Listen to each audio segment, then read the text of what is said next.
Three, two, one.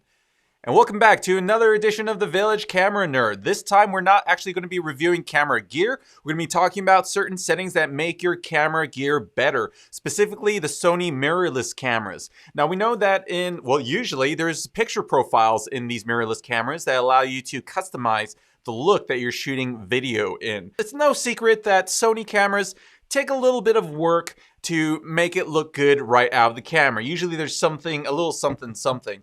And then so, of course, EOS HD created Pro Color a couple of years ago. I played with this before. I think I played with version 1 in the past, and I liked it. I liked it a lot. And as I updated cameras, they had new versions here. The Sony a7S II, a7R2, a992, a7S, a7 II, a6300, a6500, RX100, blah, blah, blah, blah, blah. So let's go ahead and look into the test that I did with these picture profile settings. So I first started with some studio tests here, in which I just put a few colorful items, including stuff for my daughter, in front of the camera. Now, EOS HD Pro Color is, what's interesting is that it kind of varies a little bit in gamma, and then there's the extended range that's included, and then there's a deep warm that's also included, unless you also get the add-on of the log. Now here's a little comparison. ITU 709 is our control over there. Let me remove that, and let me remove that there so you can see a little bit clearer. And you can see, you know, this studio test doesn't really show a whole lot, I feel. If you could see an obvious difference right now, feel free to pop in and say hi. Now, I usually shoot with Cine 1 Gamma Pro Color, and I wanted to compare. So compared to Cine 1 Gamma Pro Color, which I usually use to grade with more latitude, it's crunchier. The blacks are richer, it's more saturated, etc. And we are going to compare this also with S-Log3, so you can kind of get a sense of the flattest of the flat that this camera can give you. Honestly, I will never shoot an S-Log3 ever again on these cameras because it never outputs enough color depth in order to do so. You can see that the ITU 709 does not have as many details in the highlights. And actually, but it does have a little bit more in the shadows. It's a little bit flatter. If you're a third-party contractor, you're working for a production company, and you need to deliver footage, and they don't really grade their footage a whole lot. If you want them to feel even happier with your footage, sure, having great out-of-the-camera footage is the name of the game. Now, so far from these tests, it doesn't seem like a major difference from using like ITU 709, which I have been requested to shoot with before, or my preferred Cine 1 Pro settings. Let's take a look at this other setting that they recommend. On the left is just straightforward white balance setting. I use Kelvin in order to shoot the test on the left. And on the right, I adapted with their recommended tint adjusts. It does look more pleasing, but it is not neutral. It's definitely warm. However, when you're shooting in artificial light, this actually does help. You can see on my wife's skin, it brings back skin tone when it is in like fluorescent lighting. And actually that's fluorescent lighting plus computer lighting. So I actually think that in a proper situation, this is great. Now this is without the tint. Let's look at all of the different profiles that I'm going to be comparing to. I'm going to be comparing everything to ITU 709 moving forward in these tests. Yeah, you know, if you like it, yeah, follow their recommended white balance tweaky tinting settings. They also give a little guide of when to use certain white balances to make the best out of their profile.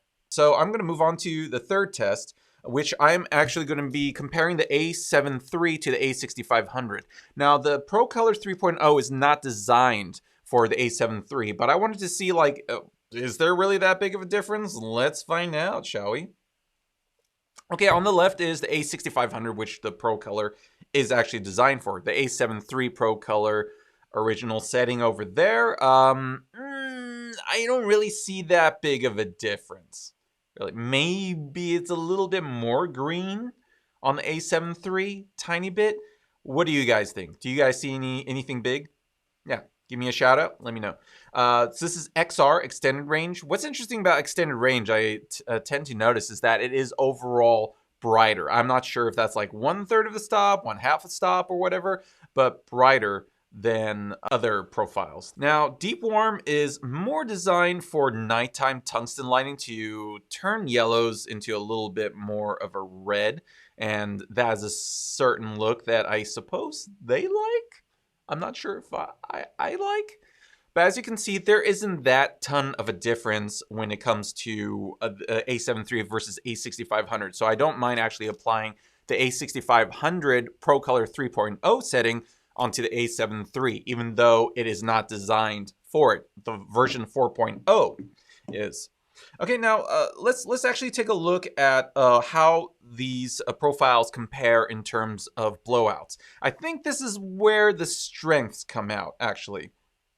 Now I have my cat here next to nacho chips. Don't ask, I have no idea why those were there. And you can see Pro Color Original versus ITU 709. The highlights are better suppressed. You can start seeing detail around the base of that chair a little bit better. Then the cat walked away. It rolls off a whole lot gentler. You can see that with Pro Color, you get a little bit better roll off when it's completely blown out like that. You can actually start seeing a little bit more of the green in the background. Now, in this case scenario, I want you guys to take a look at the lower right, so ITU 709. The roll-off is just gross. Now, compared to Pro Color Original and the rest, I think the Pro Color Original handles this this blowout the best. You know, and I think in general, Deep Warm is kind of an outlier. It's meant more for hues of the reds. Now, I also looked at all the different profiles in comparison to each other, slightly blowing out a car. And that car in ITU 709 is definitely clipping, I think, 50% of it. And in the Pro Color Original, it kind of brings that back. And it actually looks pretty pleasing, including the sidewalk is kind of pulled back as well. And over here, totally clipping, absolutely clipping both the street and the highlights on the cars. I don't know how 3 white cars got into the same frame, but it just kind of happened. Also look at the sky as well. The tints of the skies are significantly different between ITU 709, which has a slight aqua tint, versus the Pro Color. And in Pro Color Original versus ITU 709 isn't a huge difference here, but in terms of hue, but you could see the highlights clipping in ITU 709, and then the rest of the color profiles are holding them nicely, rolling them off nicely. So if you're shooting in a situation in which you do want to produce a Rec 709 pretty images to the client, or, you know, as I said, same day edit, I think shooting with the Pro Color settings, any of them, will really help you actually roll off highlights better when you have non-controlled lighting situations. This is great for shooting events, or if you just need a little bit of extra help when shooting something that's kind of a fast-paced delivery in more production world. Now, that was the blowout test. Let's go into the interior skin tone test with my dear daughter. Now, I put the text over her face, unfortunately, because, well, you know, I wanted to stay title safe. Yeah, look at her. She's looking underneath the titles, just like any good nerd daughter. Yeah, she's like, whoa, what are those letters doing in my frame? Now, in ITU 709, I had set it so it clipped. And you can see in the rest, all the highlights are suppressed, curved off nicely. That's my favorite thing about this so far. In terms of color, I would love to hear your vote. Pro Color Original, Pro Color Extended Range, I'm a little bit torn about. I like how Pro Color Extended Range is overall a bit brighter. But even though it says extended range, I feel like it's not that much dynamic range. I feel it has a little bit less. And I think this comes from which gamma that you start with. The gamma that you start with in Pro Color Extended Range before you make a bunch of tweaks is inherently, I think, less dynamic range than Pro Color Original. I think this is where the strength of the deep warm setting comes out. This is a very, very low Kelvin set of LED kind of, I guess, what do you call it, vintage lights that we got from IKEA here. I think it's like, I don't know, like 1700 Kelvin, 2000 Kelvin, or something like that. I forgot what it said on the box, but it's really, really warm. And it's just straightforward yellow unless you tweak your Kelvin like crazy. But with deep warm, it almost feels intentional. It feels like an intentional like color splash. So if you're outside, you're shooting tungsten, and you want things to look a little bit like, I guess, more magical, I guess deep warm does that trick. What looks better to you guys? I feel like extended range actually looks a little bit better, even though I think saturation is a little bit too high.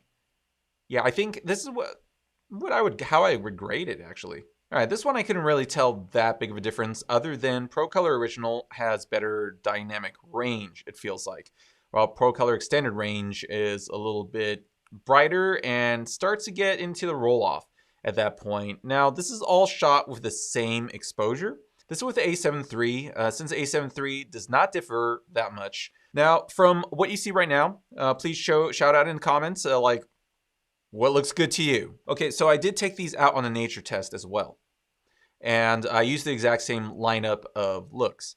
What's interesting is that Pro Color, being a little less bright, didn't make things look a little bit richer with these yellow flowers.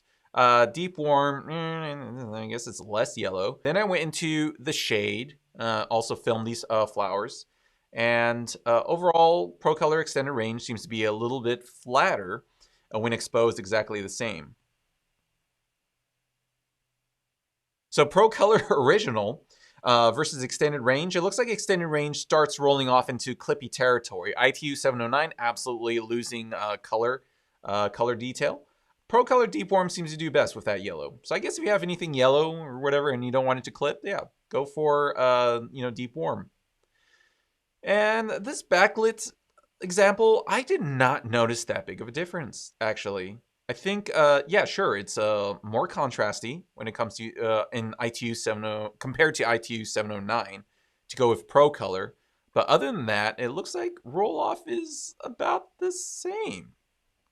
Looking at straightforward green with a glint of sunlight on there, you could see, yeah, Pro Color Deep Warm does make it a little bit more reddish. And in this case, Pro Color Extended Range seems to win. One more test that I did was to experiment with the extended ranges saturation. I feel that the extended ranges saturation is a little bit too high for me. If you take a look at the upper right, that's extended range. That is very saturated for me. And when you look at the settings, it's like more than double the saturation of Pro Color Original. I'm not exactly sure why they decided to recommend this, but I feel it's too much for me. You can see that I have the saturation over here in order to try to fight that oversaturation, and it neutralizes decently in the tungsten arena. Highly tungsten, 1700 tungsten or something like that. And over here, with this scene with mixed lighting, having the saturation in the Pro Color XR actually really helps. It neutralizes things, it looks more pleasing, but it still has that, contrastiness that you would want to deliver in Rec 709. It's approximately what I would do with a really quick balancing. Now, over here, compared to the oversaturated shot of my daughter, half saturation looks a lot more natural. I would probably up the saturation just a couple of notches more in order to have more pleasing skin tones. Oh, isn't she cute? But not on the left. She looks like she got, like, jaundice or something on the left. So what do you guys think? Do you think half, well, at least lowered saturation when you put that into consideration? What looks better to you, Pro Color Original or Pro Color XR half saturation? He says the Original and the Deep Warm are the best choices. That's very interesting because I found that XR is one of my favorites. That's why I kind of tried to tweak that a little bit more. It's not great for all situations, but I think it's most balanced. So I guess which one you prefer is going to be very subjective. So that's why I invite people to give their opinions. So everybody, thanks for tuning in and for watching, and please do leave in the comments what you think looks best to your eyes. So once again, please hit that notification button after you subscribe and like this video to see more of its kind, so I know that you don't hate it. I hope you love it. Yes, yes, yes, like, subscribe, check out my other videos, set reminders for the other live streams coming up. Whoop-de-whoop-de-whoop-de-whoop, and this is where I hit the finish button.